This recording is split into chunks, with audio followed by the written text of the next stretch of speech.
8장입니다. 로마서 8장 26절부터 30절까지 보겠습니다.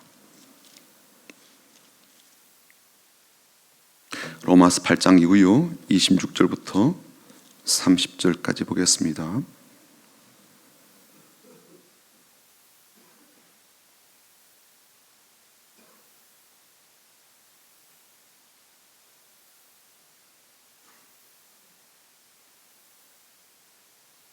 우리 같이 읽어보겠습니다. 로마서 8장 26절부터 30절까지입니다. 함께 읽겠습니다. 이와 같이 성령도 우리 연약함을 도우시나니 우리는 마땅히 기도할 바를 알지 못하나 오직 성령이 말할 수 없는 탄식으로 우리를 위하여 친히 간구하시느니라. 마음을 살피시는 이가 성령의 생각을 아시나니 이는 성령이 하나님의 뜻대로 성도를 위하여 간구하심이니라. 우리가 알거니와 하나님을 사랑하는 자 곧 그의 뜻대로 부르심을 입은 자들에게는 모든 것이 합력하여 선을 이루느니라. 하나님이 미리 아신 자들 또한 그 아들의 형상을 본받게 하기 위하여 미리 정하셨으니 이는 그로 많은 형제 중에서 맏아들이 되게 하려 하심이니라. 또 미리 정하신 그들을 또한 부르시고 부르신 그들을 또한 의롭다 하시고 의롭다 하신 그들을 또한 영화롭게 하셨느니라. 아멘. 낮 기온이 참 많이 올라갔고요. 또 남쪽에서는 이 꽃 소식을 들려주고 있습니다. 만물이 기지개를 펴면서 화려한 귀환을 이제 알려주고 있는데요. 오늘 해 봄꽃 이 개화 시기가 지난해와 좀 비슷하다라고 이야기를 합니다. 매화는 이미 그 존재성을 알려주고 있고 아마 조만간 개나리도 피게 될 것이고 벚꽃도 피게 될 것이며 목련이라든지 진달래가 화려하게 피게 될 것입니다. 오늘 우리의 예배 가운데도 그렇게 꽃들을 피우는 것처럼 기쁨의 꽃들 좀 피웠으면 좋겠고요.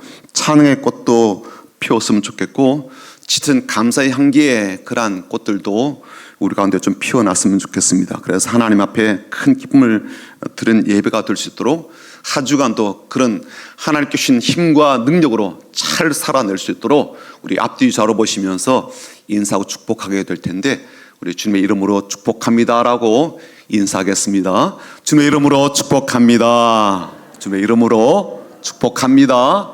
주님의 이름으로 축복합니다. 한 번 더 인사하겠습니다. 주님의 마음으로 사랑합니다. 주님의 마음으로 사랑합니다. 주님의 마음으로 사랑합니다. 주님의 마음으로 사랑합니다. 지난 한 주간 동안 새벽 기도회는 하나님의 은혜 가운데 잘 마치게 되었습니다. 첫날에 제가 김환영이라고 하는 시인의 이 울꽃이라는 시를 제가 소개를 해드렸습니다. 시는요 짤막한데 이런 시입니다. 할머니 어디 가요? 예배당 간다.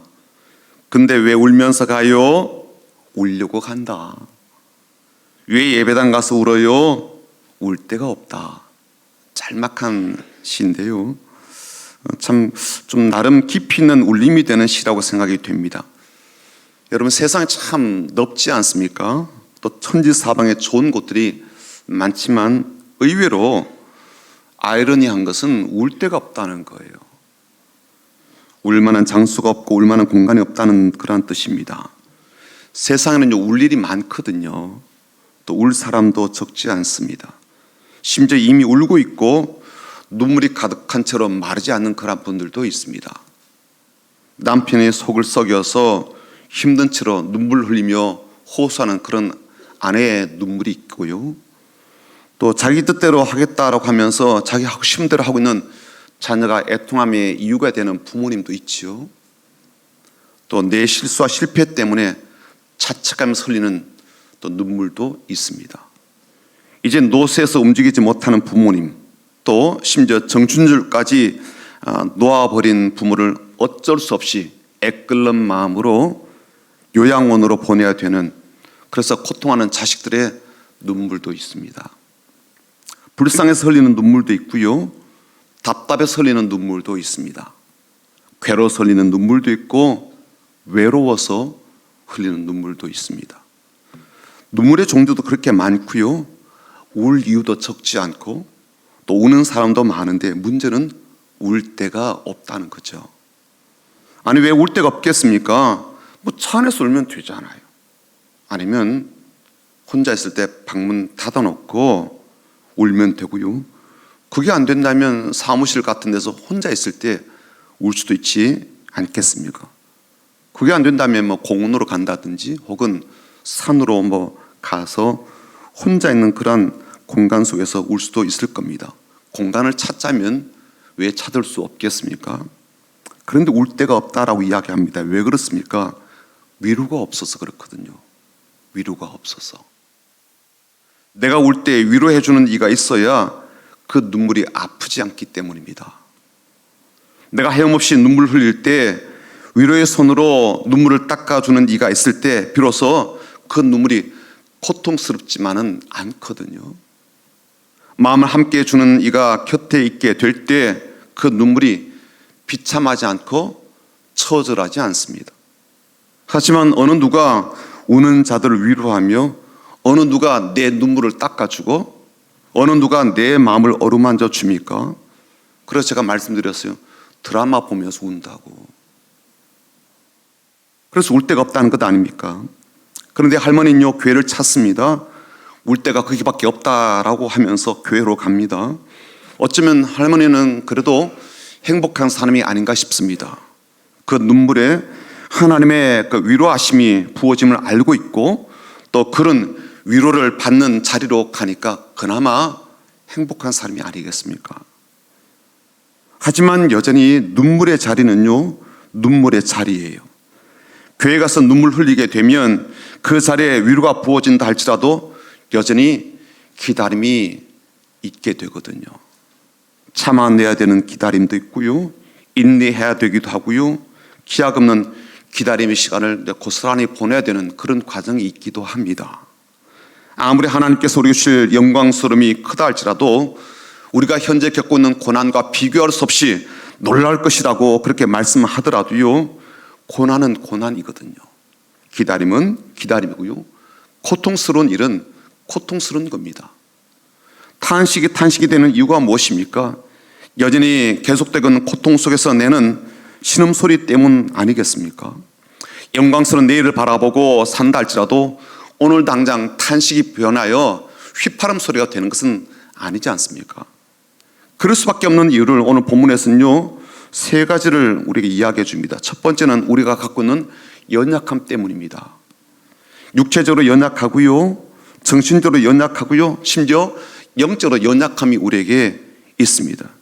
그 연약함을 극복하기 위해서 우리가 참아야 된다, 이겨내야 된다, 그렇게 하지만 이 마음가짐이요, 작심삼일 아닙니까? 3일을 못 넘기더라고요. 단단히 결심하지만요, 끊는 것 잘 못하잖아요. 고난을 견뎌내야 되고 참아야 한다는 걸 모르는 바가 아닙니다. 근데 그게 잘 안 된다는 거예요. 그런 것이 바로 우리의 연약함이죠. 두 번째는요, 기도할 바를 알지 못하기 때문입니다. 기도를 모른다는 말이 아니에요. 기도를 안 한다는 말도 아닙니다. 마땅히 기도해야 될 것이 있는데 그 기도할 내용을 모른다는 거예요.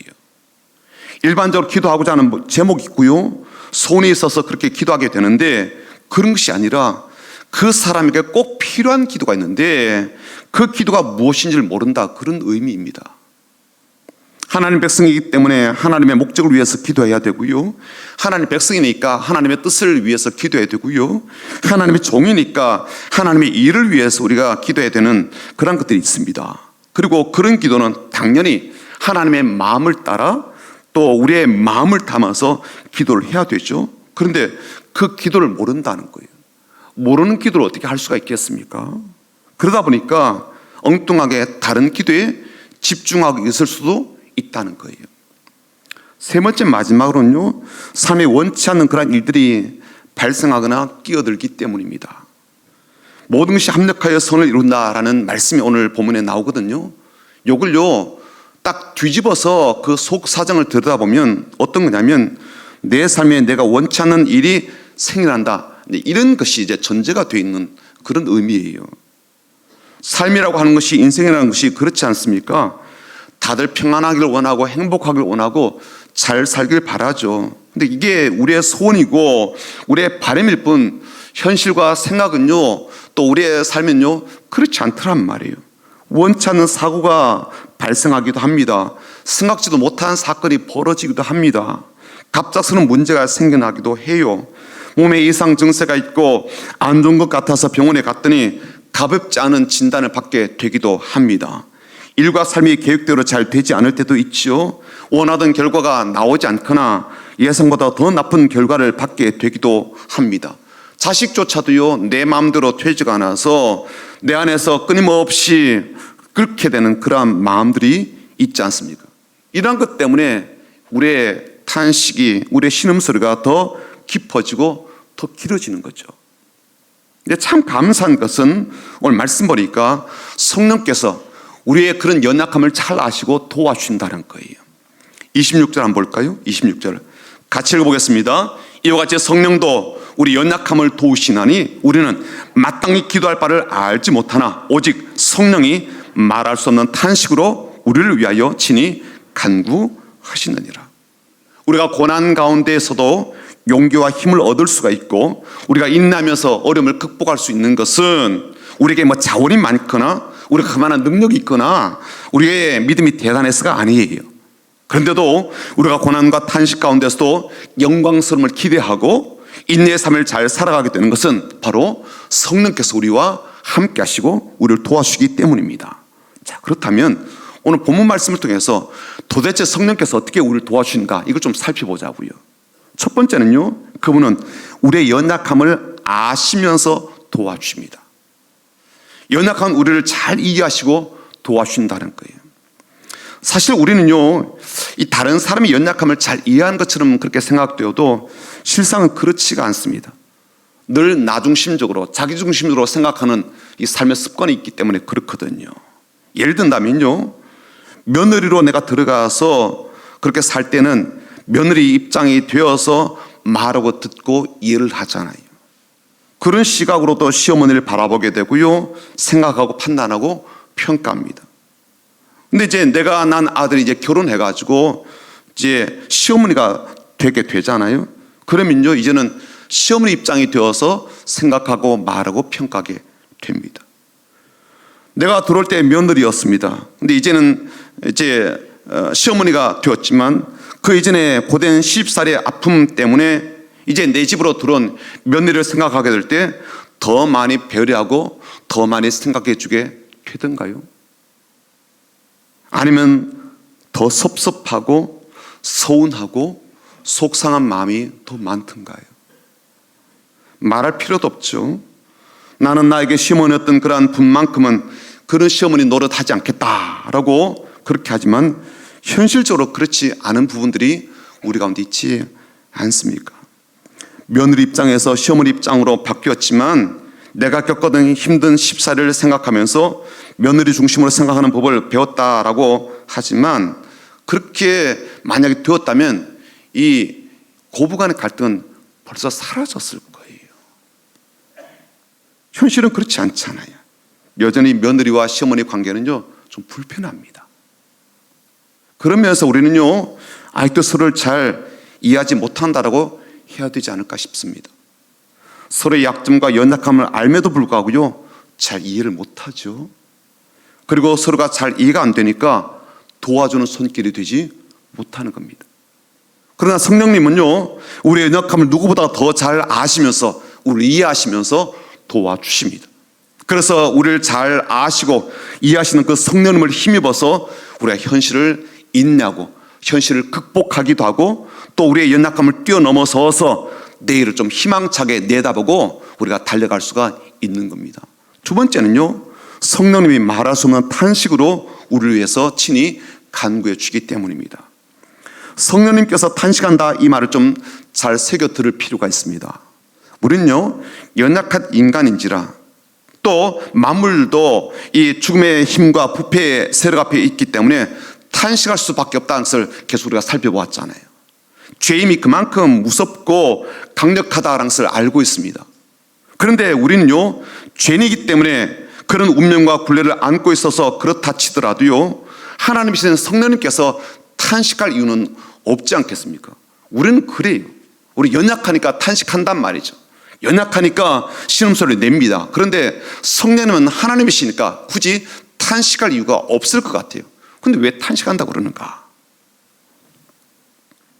성령님은요, 우리가 하는 탄식, 마무리 탄식하는 것을 차마 지켜보지 못하실 정도로 우리를 위해서, 만물을 위해서 친히 탄식하시며 기도해 주십니다.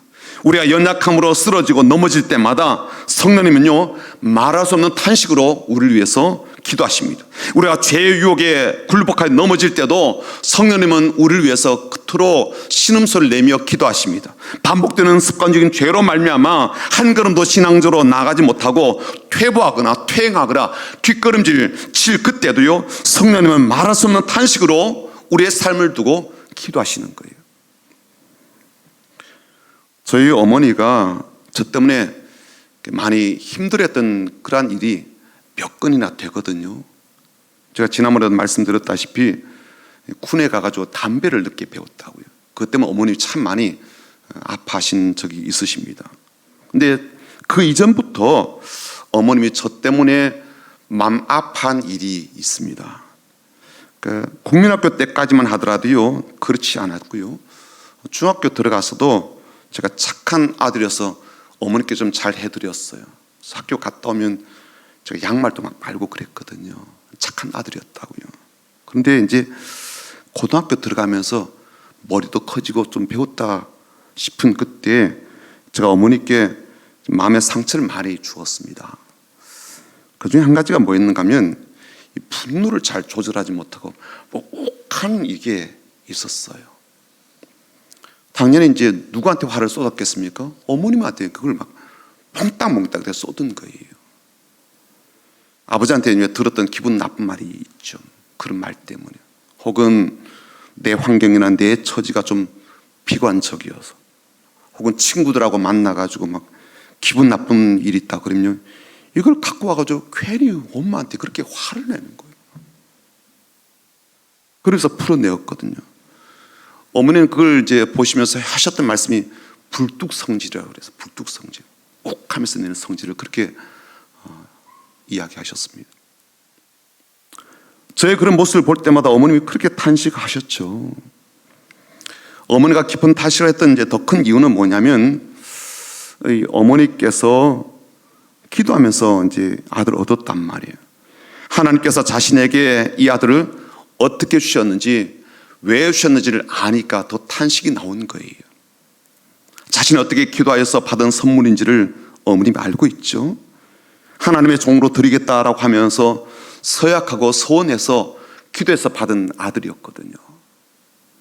근데 하나님께 서원한 대로 하나님의 종이 되어야 될, 그래서 늘 기도했던 이 아들이요, 이런 성질머리 갖고 있다는 것, 이 자체가 어머니에게는요 큰 아픔이었고 기도 제목이었습니다.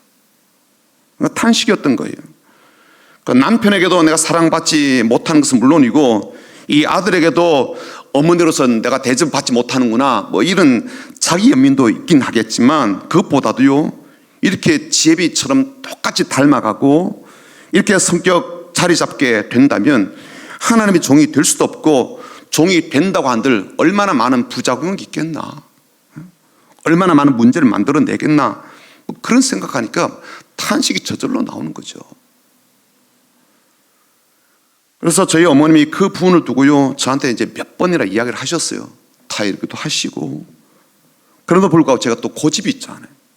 고집이 있으니까 잘 듣지도 않고, 또 듣고서도 그러지 말아야 되겠다라고 하지만요, 욱하는 그 성질머리가 그렇게 쉽게 고쳐지지 않더라고요.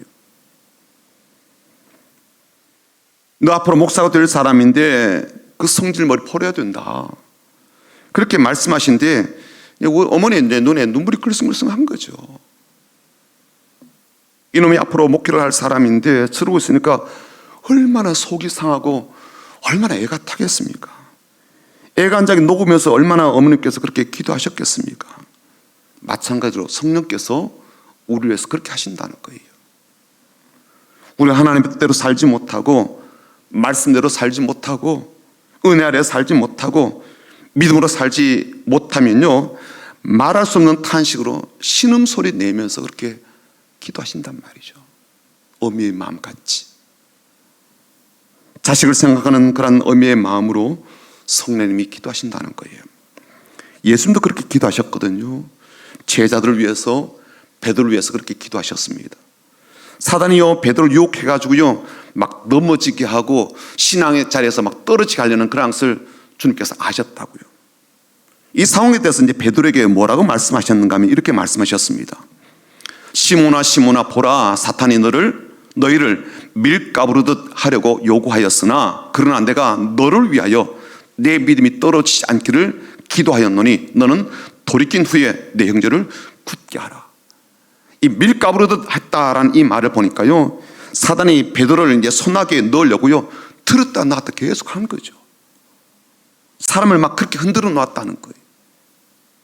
그런데도 그가 그렇게 마귀의 손에 넘어가지 않았던 것은요, 뭐 때문입니까? 주님께서 그를 위해서 기도해 주셨기 때문이죠. 베드로의 믿음이 떨어지지 않도록 마라손 탄식으로 주님께서 기도해 주셨기 때문입니다. 사랑하는 성도 여러분, 성령님이 우리를 위해서 지금도 도우시고 우리를 위해서 말할 수 없는 탄식으로 기도해 주십니다. 그래서 오늘도 우리를 도우시고 기도해 주시는 성령님을 힘입어서 그분의 능력과 권세를 우리가 덧입어서 우리는 어려움도 이겨낼 수도 있고요, 또 우리가 하나님께로 기대함 받고 있는 그런 아름다운 신앙의 삶도 살아낼 수가 있는 겁니다. 세 번째, 마지막으로 성령님이 하나님의 뜻대로 성도를 위해서 간구하시기 때문에 우리가 인내함으로 또 이길 수가 있고 소망도 가질 수가 있습니다. 사람은요, 사실 자기의 소원과 기대를 기도로 표현을 합니다. 그래서 기도에 해둘 것을 기도하기보다는요, 내가 기도하고 싶은 것을 기도하게 됩니다. 제가 안산에서 이제 교구 사역을 하고 있을 때 이런 일이 있었습니다. 기도를 많이 하시던 권사님이 있었어요. 수시로 금식 기도도 하시고요, 또 가끔은 본인 말로는 예언 기도도 해주는 거예요. 사람을 붙잡고. 그런데도 이 교구 안에서는 이 권사님에 대해서 그렇게 신뢰도가 없어요. 이유가 뭐였는가 하면 그렇게 기도함에도 불구하고 3번이나 이혼을 한 경력이 있어서 그래요. 근데 이렇게 안 좋은 일이 꼭 또 자녀에게 좀 대물림되는 그런 일이 벌어지잖아요. 근데 이 권사님의 딸도 이제 이혼을 하게 되었습니다.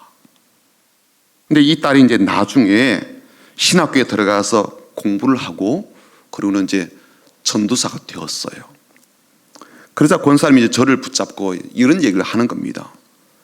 내가 이혼을 했기 때문에 딸도 이혼을 했고, 딸이 이혼을 했기 때문에 신학교를 들어갔고, 신학교를 마치고 이제 주일을 하게 되었으니까 내가 이혼을 안 했으면 어쩔 뻔했느냐, 그런 얘기를 하는 거예요. 내가 이혼을 한 것이 합력과 선을 이루었다, 이제 그런 취지로 이야기를 하더라고요. 이게 맞는 말입니까? 근데 본인은 그렇게 철석같이 믿고 있으면서 저한테 그런 얘기를 했단 말이죠. 우리는 이처럼 연약해서 마땅히 품어야 될 생각도 잘 품지 못하고요, 무엇을 기도해야 될지도 잘 알지 못하는 그런 사람들입니다.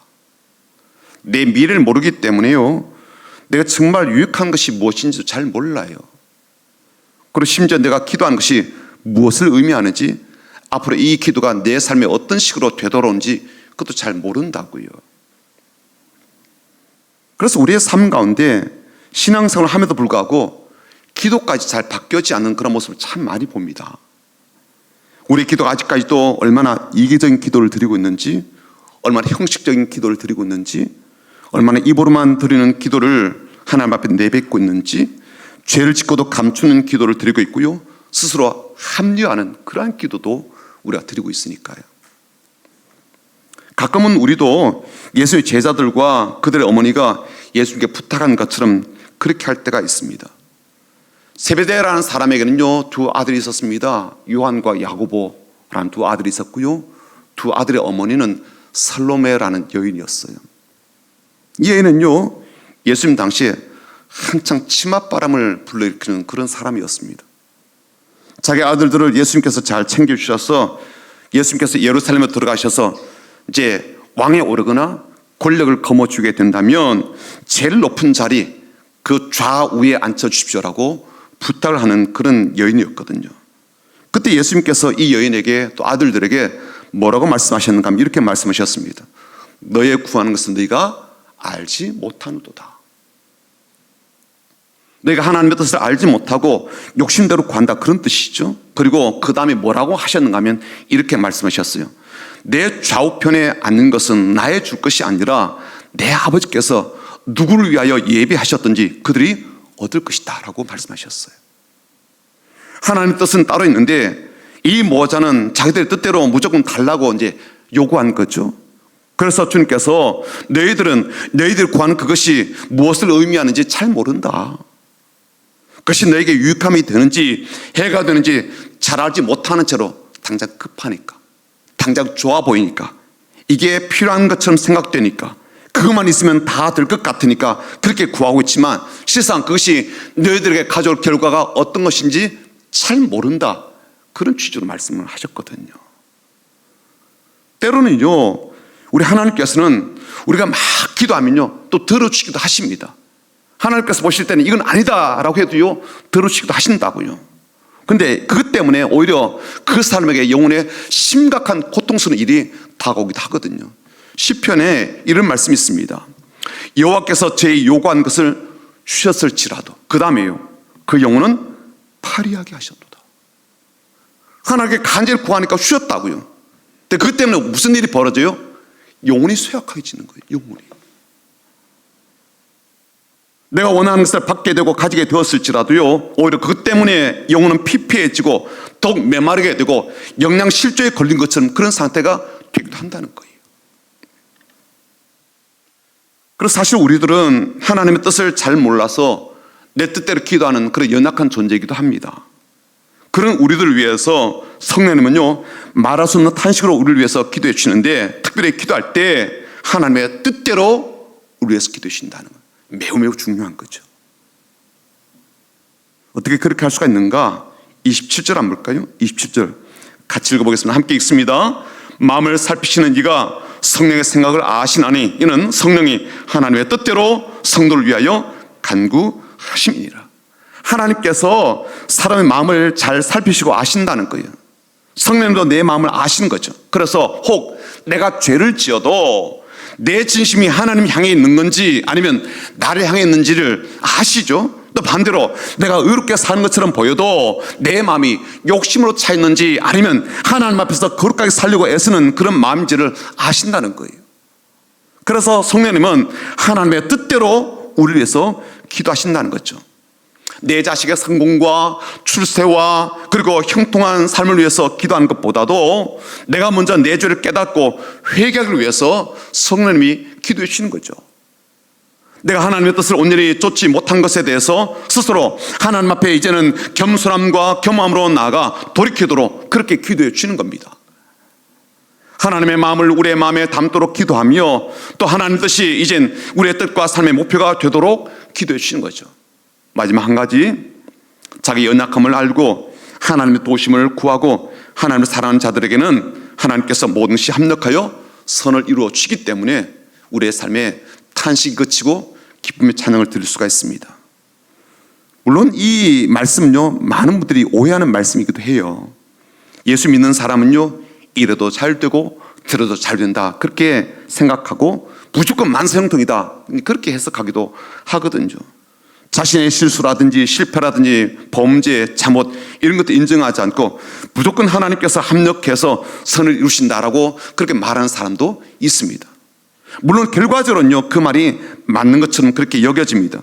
하나님께서는 성도의 인생을 모든 것이 합력하여 선한 것으로 이루어 주시니까요. 그러나 이 말씀은요 하나님 쪽에서 우리에게 하신 말씀이지 내 마음대로 막 써먹기 위해서 주신 말씀은 아니에요. 내가 실수하고 잘못된 것을 합리화하기 위해서 주신 말씀은 아닌 것이거든요. 내가 잘못해놓고 그래도 하나님은 모든 것을 합력해서 좋게 바꾸실 거야 그렇게 하면 안 된다는 거죠.